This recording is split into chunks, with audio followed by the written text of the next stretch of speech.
De grâce pour Barack Obama, qui a donc été reconduit dans ses fonctions la nuit dernière. À peine réélu, le président américain est accueilli par des marchés dans le rouge.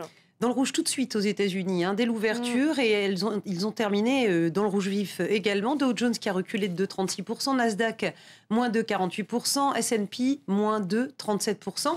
En Europe, ils avaient commencé la séance dans le vert, mais la tendance est rapidement inversée. Regardez, Paris a fermé en recul de 1,99%, moins 1,58% à Londres, et Francfort a reculé de 1,96%. Alors pourquoi ce plongeon ? Eh bien, c'est le niveau de la dette publique américaine qui préoccupe. Le débat autour de ce qu'on appelle là-bas le fiscal cliff. Cette dette, contrairement à l'Europe, elle est fixée par la loi. Elle est fixée après un débat au Congrès. Et il se trouve que ce plafond de la dette qui est actuellement à un peu moins de 16 400 milliards de dollars. On parle de chiffres totalement hallucinants, 16 400 milliards de dollars.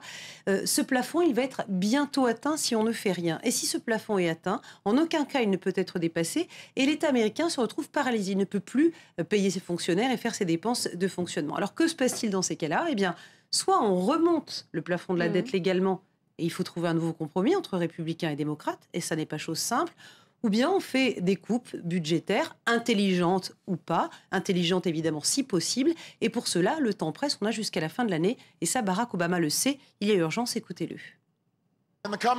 Dans les semaines et les mois à venir, je travaillerai avec les leaders des deux camps pour examiner des problèmes que nous ne pourrons résoudre qu'ensemble. Réduire notre déficit, réformer notre code des impôts. Nous avons du pain sur la planche.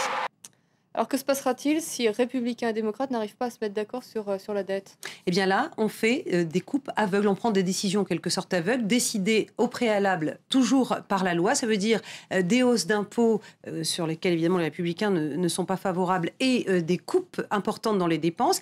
Évaluer ces coupes à 600 milliards de dollars pour retomber sur ses pattes, c'est-à-dire en fait couper 5% du PIB, 5% de la richesse nationale, c'est absolument énorme. Et là, le risque, eh bien, c'est de briser les reins de la croissance américaine. Un scénario noir pour l'économie mondiale, d'autant que le sursaut de la croissance ne viendra pas de la zone euro. La Commission européenne l'a confirmé, elle a publié de nouvelles prévisions économiques et elle nous dit quoi ? Elle nous dit que la zone euro ne devra attendre 2014 pour sortir de la récession, pour renouer en fait avec la croissance. En 2012, nous serons en récession, au niveau de la zone, moins 0,4% pour notre PIB commun. Et puis en 2013, une croissance, si on peut appeler ça comme ça, de plus 0,1%. Donc c'est bien 2014 l'année de la reprise. Et en France, la croissance devrait se limiter à 0,4% du PIB l'année prochaine ? Voilà, toujours selon la Commission, c'est-à-dire en fait exactement la moitié de la prévision qui a été faite par le gouvernement français pour bâtir son budget 2013. Et d'ailleurs, la Commission va plus loin en disant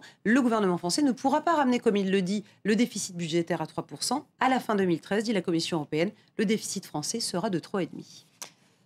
De nombreux pays européens vont connaître évidemment, vont continuer de connaître la récession en 2013. C'est le cas en Italie, en Espagne et puis bien évidemment surtout on est en Grèce. Voilà, la Grèce qui connaît effectivement une récession extrêmement lourde. En 2012, cette année, ce sera moins 6%, le recul de la richesse nationale. Et l'année prochaine encore, ce sera au-dessus des 4% de récession. Et c'est dans ce contexte noir que le Parlement vote aujourd'hui pour une nouvelle salve d'austérité qui va amener les Grecs jusqu'à 2016. Alors évidemment, il y a plus que des grincements de dents, c'est la grève générale et ce sont des manifestations monstres. Un reportage de Cécile Galluccio. Un quatrième tour de vis dont les Grecs se seraient bien passés. Au deuxième jour d'une grève générale, le pays tourne au ralenti. Transport, administration, tous ont répondu à l'appel des syndicats. Il est clair qu'en ce qui concerne les travailleurs municipaux, il y aura des licenciements. Baisser les salaires n'est pas une solution, faire la grève non plus d'ailleurs. Nous sommes fatigués de tout ça, on n'en peut plus, notre patience a atteint ses limites. Tout ce que nous pouvons faire, c'est nous battre et attendre. Attendre et subir. Car à court terme, les salaires vont baisser, entraînant une chute de la consommation. A contrario, le chômage devrait exploser. Il a déjà franchi la barre des 25%. Résultat, en 2013, le PIB va encore se contracter de 4,2%. Mais le gros point noir, c'est la dette. Elle devrait atteindre 188,4% du PIB en 2013 et près de 190% en 2014. Seule condition pour la Grèce de renouer avec la croissance et d'obtenir le versement d'une nouvelle tranche d'aide, adopter le nouveau plan d'austérité qui prévoit 18 milliards d'économies d'ici 2016.